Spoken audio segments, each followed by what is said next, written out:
저번에 이어서 이번에도 한 시대를 풍미한 배우의 작품입니다.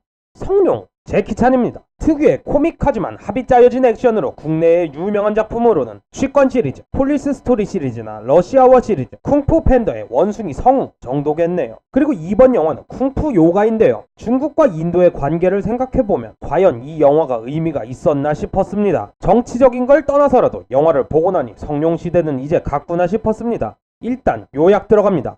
당나라로 가던 도중 사라진 인도 마가다 왕국의 보물이 실종된 지 1400년이 흐르고 저명한 고고학 교수인 잭은 인도에서 온 예쁜 여교수인 아시미타 박사와 함께 마가다 왕국의 보물을 찾기 위해 힘을 모읍니다. 대학교 조교 둘과 함께 한때 알고 지냈던 보물사냥꾼의 아들인 존스까지 가세해 중국과 인도의 경계에 있는 곤륜산으로 향하고 중국의 위성을 비롯해 중국의 기술력을 자랑하는 하이테크놀로지의 타공기로 얼음벽을 깨고 들어가 중국의 고고학을 뒤바꾼 뛰어난 기술력의 컬러 스캐너를 이용해 마가다의 유물을 감정합니다. 그런 와중 마가다의 보물을 노리던 렌달 일행에게 붙잡혀 보물을 뺏기고 얼어 죽을 뻔하지만 보물 사냥꾼 존스가 가지고 도망친 보석을 쫓기 위해 정신이 팔린 사이 요가를 통해 묶인 밧줄을 풀어 도망칩니다. 2주 뒤 병원에서 회복을 마친 잭은 두바이에서 열리는 행사에서 존스가 훔친 마가다의 보석이 출품되는 것을 확인하고 출발합니다. 두바이에서 잭 일행은 두바이 왕의 도움을 받아 경매에 입찰하고 존스를 찾아 꾸짖으며 보석을 찾아가는 듯 싶었으나 결국 렌달 일행의 습격으로 두바이에서 람보르기니, 페라리, 험머, 부가티 베이론 같은 슈퍼카들의 추격이 시작되고 잭은 사자를 태운 험머로 추격하며 포스터에 사자가 왜 나왔었는지 해소시켜줍니다. 끝내 보석 탈환은 실패로 돌아가고 오토바이를 탄 아시미타 박사가 보석을 채가는 것으로 추격전이 종료됩니다.